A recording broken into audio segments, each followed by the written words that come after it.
Jerry Roberts remembers well growing up in poverty in the rural community of Manchester, Texas. We've had to pump our water, warming our water even on the stove to take a bath. We would have to use even the restroom like in buckets. I had to fight with a lot of shame, but I had a lot of anger because of that. What angered him more was watching his father, a drug addict and alcoholic, verbally and physically abuse his mom.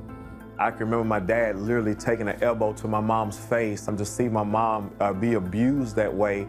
That, even as a child, instilled so much anger in me.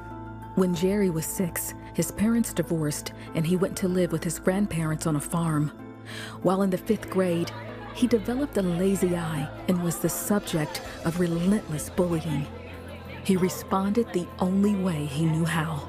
I learned that if you made me angry, then from what I saw growing up, I'll either verbally or physically abuse you. The anger also fueled Jerry to prove himself.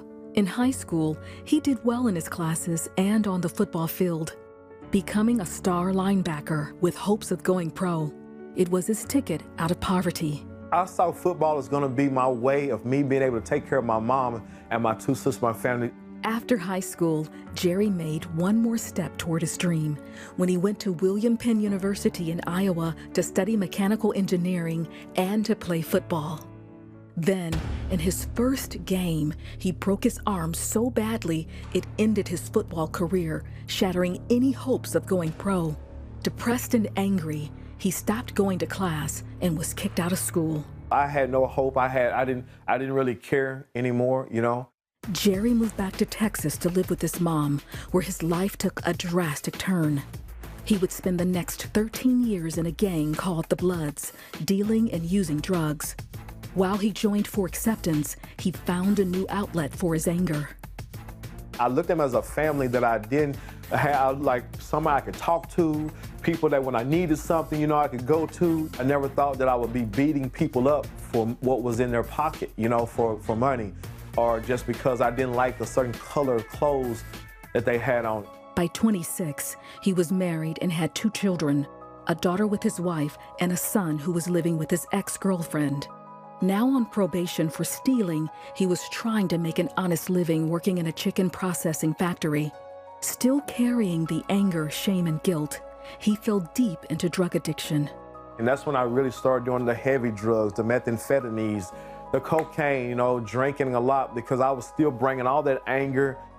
He also became suicidal. If I take my life, life will be better for her. And then life will be better for my daughter because then they won't have to put up with someone that has this temper and this anger that I would have. Then one night, outside a convenience store, some friends got into a fight. Jerry jumped in and stabbed a man. The next day, he turned himself in and was arrested on aggravated assault and violating his probation. Awaiting sentencing, he ran into a familiar face, a rival gang member who was facing 60 years. He was a whole completely different person. I didn't understand how he was just somebody so peaceful. They became fast friends, and Jerry started watching Christian television with him every morning. Eventually, he could no longer ignore God's call. I just felt and I cried out to God, forgive me, God, I need you, Jesus. I was just crying. I said, God, I give my life to you.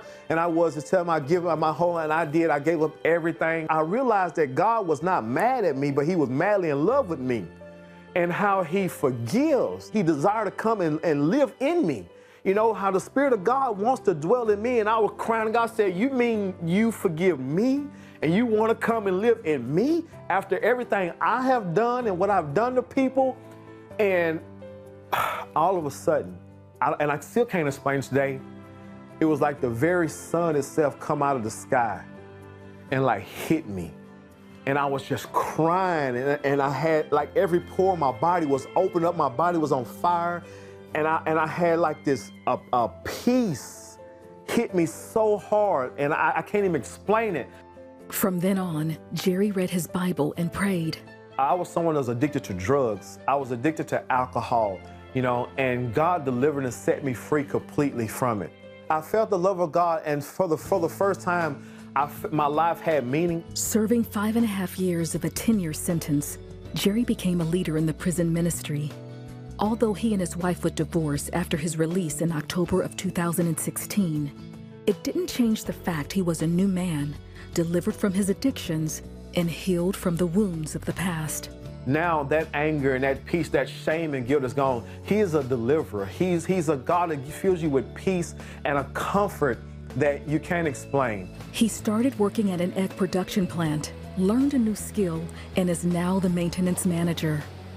Jerry is married to Leslie and has a great relationship with all of his children and his parents.